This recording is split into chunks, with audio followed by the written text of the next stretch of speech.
آدمی کامل نیکی کو ہرگز نہیں پا سکتا یہاں تک کہ اللہ کے راستے میں اس چیز کو خرچ کرے جس کو وہ پسند کرتا ہے۔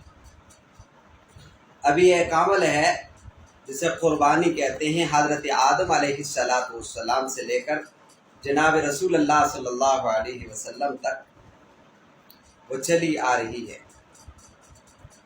ابھی چند دنوں کے بعد اس پہ عمل ہونا ہے۔ اصل میں پہلی بات تو یہ ہے کہ قربانی کے وجوب کی 4 شرطیں ہیں۔ ایک شرط غنا ہے، اور دوسری شرط اسلام ہے، اور تیسرا آزاد ہونا، اور چوتھی شرط مقیم ہونا۔ اور جو 3 شرطیں ہیں وہ تو آسان سی بات ہے۔ اسلام شرط ہے، مسلمان پہ قربانی ہے اور کافر پہ نہیں ہے۔ آزاد پہ قربانی واجب ہے، غلام پہ واجب نہیں ہے۔ مقیم پہ واجب ہے، مسافر پہ واجب نہیں ہے۔ یہ تو آسان سی بات ہے۔ جو شرط ہمیں راہ فرار بتلاتی ہے وہ غنا ہے، مالداری ہے۔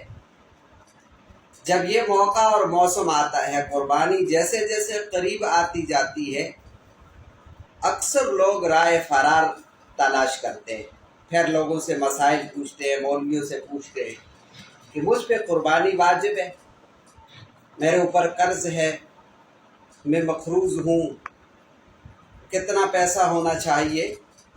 تو آسان سی بات ہے کہ قربانی کے وجوب کے لیے جو مالداری شرط ہے وہ مالداری نہیں ہے جو زکوٰۃ کے لیے ضروری ہے، بلکہ اتنی مالداری کافی ہے جو صدقہ فطر کے ساتھ متعلق ہوتی ہے۔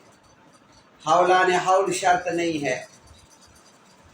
اسی طریقے سے حاجات اصلیہ سے زائد، جو سواری ہے، رہائش کا گھر ہے، اور اسی طریقے سے جو استعمال کے جو چیزیں ہیں حاجات اصلیہ، اس سے زائد اگر 200 درہم یا 20 دینار یا آسانی کے لیے کہہ دیتے ہیں 52.5 تولے چاندی کی قیمت کے برابر اس کے پاس سامان ہو، نقدی ہو یا کچھ بھی ہو، تو اس پہ قربانی واجب ہے۔ اور پھر ہم اسے پہلے تو تلاش کرتے ہیں راہ فرار، کامیاب ہو گئے تو ٹھیک،